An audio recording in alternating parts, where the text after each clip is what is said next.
जय हिंद दोस्तों। जो बाइडन जब से अमेरिका की कमान संभाले हैं तब से हम देख रहे हैं कि मिडिल ईस्ट को लेकर ऐसा नजर आता है, मेरे शब्दों पे आप गौर करना, ऐसा नजर आता है कि उनकी पॉलिसी बदल रही है। और उसका जो आरंभ हुआ वो सऊदी अरब को जो भारी भरकम बड़ी सारी डील करी थी डोनाल्ड ट्रंप ने हथियार सप्लाई करने की, हथियार बेचने की, उस पर समीक्षा की बात करके मतलब रोक दिया है, अभी खत्म नहीं किया है, समीक्षा की बात की, जो कि बहुत सारा पैसा इन्वॉल्व है। उसके बाद आप देखिए कि यूनाइटेड अरब एमिरेट्स को F-35 फाइटर जेट, जो कि दुनिया का सबसे एडवांस्ड फाइटर जेट माना जाता है, उसकी जो ट्रंप प्रशासन ने बेचने की डील की थी उसको भी समीक्षा पे रखा है, खत्म नहीं किया है, समीक्षा कर रहे हैं।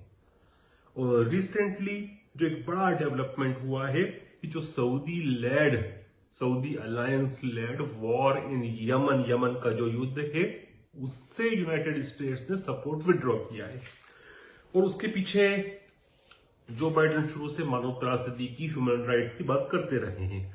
वैसे भी उस जंग में 1 लाख से ज्यादा लोग मारे जा चुके हैं, दसियों लाख जो है वह भूखमरी की चपेट में, क्योंकि यमन जैसे अनडेवलप्ड कंट्री में, गरीब कंट्री में, और जहां पर अभी वर्तमान में युद्ध चल रहा हो, वहां से एग्जैक्ट आंकड़े कभी नहीं आते हैं, तो मैं कहूंगा दसियों लाख लोग जो हैं वो भूखमरी की चपेट में आ गए हैं।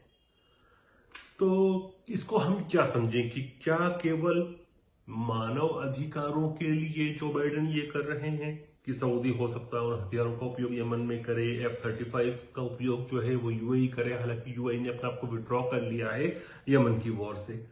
देखिए, मानव अधिकार तो एक पक्ष होते हैं, लेकिन बहुत बड़ा पक्ष नहीं होता है। अंतरराष्ट्रीय डिप्लोमेसी में मानव अधिकार भी एक डिप्लोमेसी का एक एंगल होता है, एक कार्ड होता है। कई बार देशों को घेरने के लिए भी इसका उपयोग दूसरे देश करते हैं। तो मुझे जो लगता है, ये मेरा एनालिसिस है, आप यदि इसको नहीं मानते हो तो आपका क्या ओपिनियन है वह कमेंट में लिखें। मेरा ओपिनियन ये है कि चूंकि जो बाइडन प्रशासन शुरू से कहता आया है कि वह जो बराक ओबामा ने ईरान के साथ न्यूक्लियर संधि की थी, जिसको JCPOA कहते हैं, JCPOA में वापस जाना चाहता है। और इसका सबसे ज्यादा विरोध कौन कर रहा है? 3 देश कर रहे हैं, सऊदी अरब, यूनाइटेड अरब एमिरेट्स और इजराइल। आज के समय खाड़ी के सबसे ज्यादा करीबी देश ये ही है। देखिए, यूएई, बहरीन और इजराइल तो ओपनली है, लेकिन सऊदी अरब के जो संबंध है इजराइल से सब जानते हैं। और मैं अपने दोस्तों से भी इजराइल में बात करता हूँ, बहुत सारे बहुत अच्छे मित्र हैं, तो वो भी बोलते हैं कि अच्छे संबंध हैं। तो ये तीनों जो हैं वो नहीं चाहते कि यूएस वापस से ईरान के साथ JCPOA अर्थात जो न्यूक्लियर डील थी यूएस की, उसमें वापस एंटर हो। अब आप ये याद रखिए कि सऊदी का पैसा, इजराइल की पॉलिटिक्स और यूएई की डिप्लोमेसी जो बाइडन के लिए वॉशिंगटन में बहुत सारी परेशानियां क्रिएट कर सकती हैं, क्योंकि एक जो इजरायली लॉबी है बहुत स्ट्रांग है, यूएई की डिप्लोमेसी बहुत स्ट्रांग है, सऊदी फाइनेंशियली बहुत पैसे वाला है। तो इन तीनों का आप यदि जोड़ करते हैं तो यूनाइटेड स्टेट्स की कैपिटल वॉशिंगटन में पॉलिटिकल समस्याएं जो बाइडन के लिए ये तीनों मिलकर कर सकते हैं। तो मुझे लगता है कि इन सब तरह से जो बाइडन प्रशासन इनको एक संकेत दे रहा है, और वह संकेत एक तरह से ये कह सकते हैं कि United states foreign policy, middle east की फॉरेन पॉलिसी में अपनी सोवर्जिनिटी क्लेम कर रहा है कि हमारे जो फॉरेन पॉलिसी के निर्णय, चाहे वो ईरान के संबंध में हो या किसी और के संबंध में हो, उस क्षेत्र में हम अपनी मर्जी से लेंगे, आपकी मर्जी से नहीं लेंगे। मुझे ऐसा लगता है कि मानव अधिकार की आड़ में ये सब करके एक संकेत दिया जा रहा है। और जहां तक हम बात करें कि ये जंग हो ही क्यों रही है यमन की, तो एक बहुत इजी डेफिनेशन है कि यमन जो है उसको ईरान सपोर्ट कर रहा है। ईरान जो है वह शिया है, सऊदी अरब सुन्नी है, इसलिए नहीं चाहता सऊदी अरब की यमन में शिया सरकार रहे, जो कि यमन जो है सऊदी अरब का एक तरह से बैकयार्ड है, बिल्कुल लगा हुआ देश है। लेकिन ये इस प्रकार की जो समीक्षा होती है ना, मैं बोलता हूँ बड़ी छिछले लेवल की होती है और बिना ब्रेन स्ट्रॉमिंग किए, बिना किसी चीज को समझे होती है कि आप वन लाइनर में सारा उत्तर दे दें। मैं बोलता हूं कि ये जो बड़ी हल्की किस्म की एनालिसिस होती है, आप किसी की चीज को एनालिसिस को समझें तो पॉलिटिकल एनालिसिस स्पेशली जो फॉरेन पॉलिसी की होती है उसमें कई कई परतें होती हैं और हर परत के अंदर भी कई सैकड़ों परतें होती हैं। तो थोड़ा आपको समझना होगा, सऊदी अरब का आप नक्शा देखें कि क्यों ये जंग हो रही है और क्यों ईरान के विरोध में खड़ा है आज के समय सऊदी अरब। देखिए, ये सऊदी अरब है, ये रहा यमन और ये रहा ईरान। अब आप देखिए, सऊदी अरब को आप समझेंगे तो सऊदी अरब के पास बहुत बड़ी ऐसी सीमा है जो समुद्र से लगी हुई सीमा है, इस तरफ भी है और इस तरफ भी है। लेकिन आप ये देखें कि इस सीमा में जो जैसे ही आप सऊदी के बॉर्डर से बाहर निकलते हैं तो बड़ी सकड़ी स्ट्रेट है।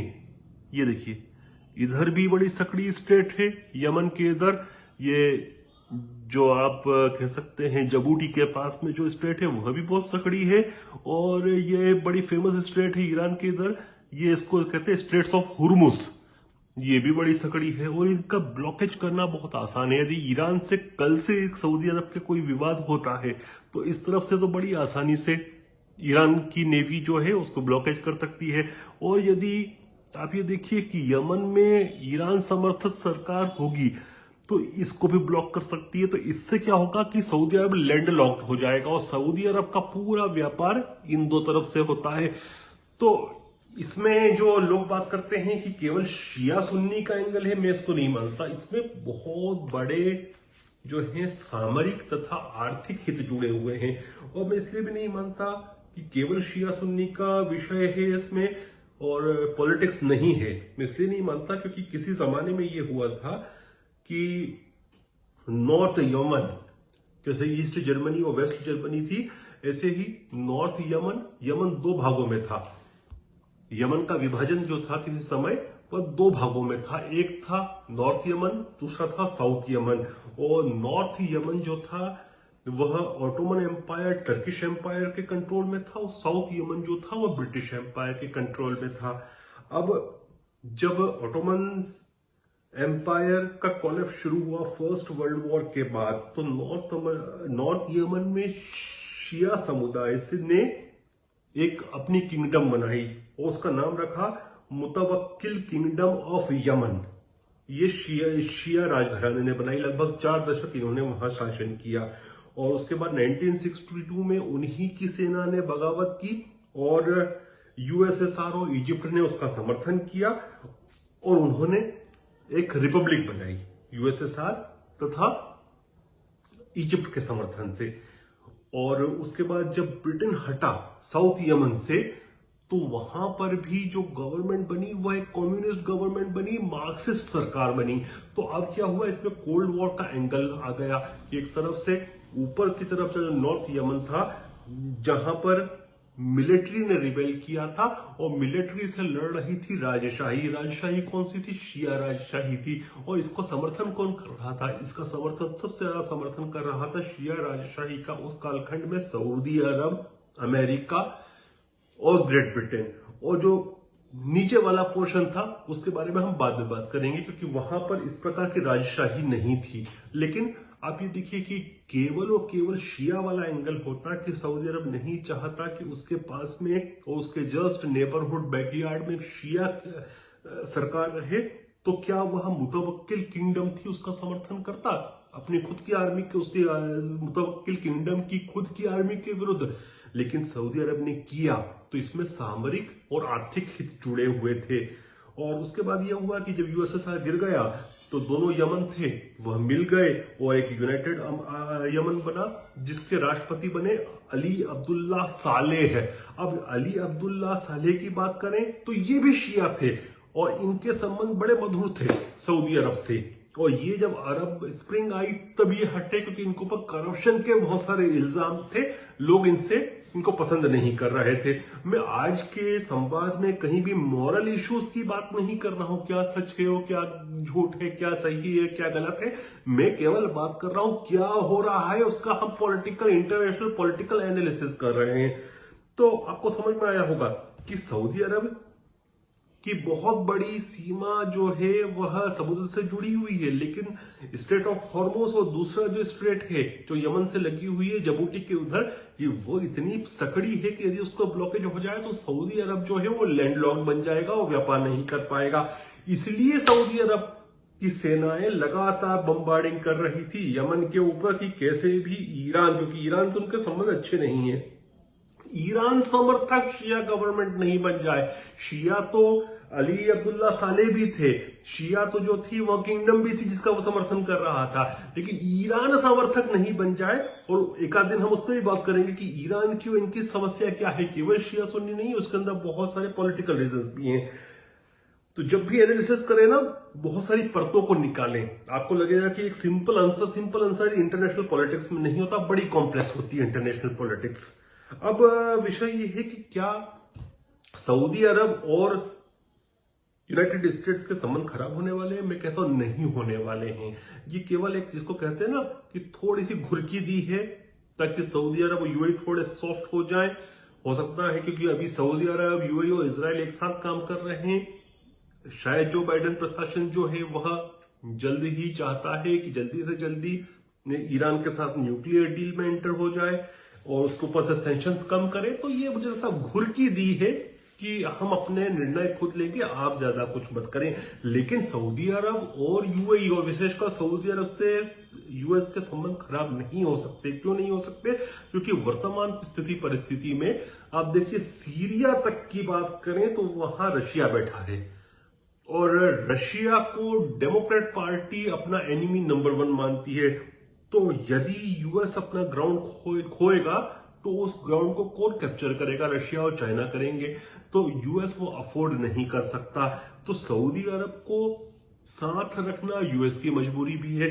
तो मुझे नहीं लगता कोई फर्क पड़ना है, क्योंकि यूएस के जो हित जुड़े हैं पर्शियन गल्फ में वो डायरेक्टली सऊदी अरब से के कारण जुड़े हुए हैं। और सऊदी अरब वहां पर यदि पर्शियन गल्फ में यूएस कुछ भी करना चाहता है तो सऊदी का मोबिलाइजेशन उसके साथ होना बहुत जरूरी है। तो कोई फर्क नहीं पड़ना है। यहां तक मैं कहता हूं कि वो खशोगी वाले विषय पे जो एमबीएस का भी विषय है उसमें भी कोई भी ऐसा तथ्य तो अभी तक दिखता नहीं है सामने की जो स्पष्ट बोलता हो।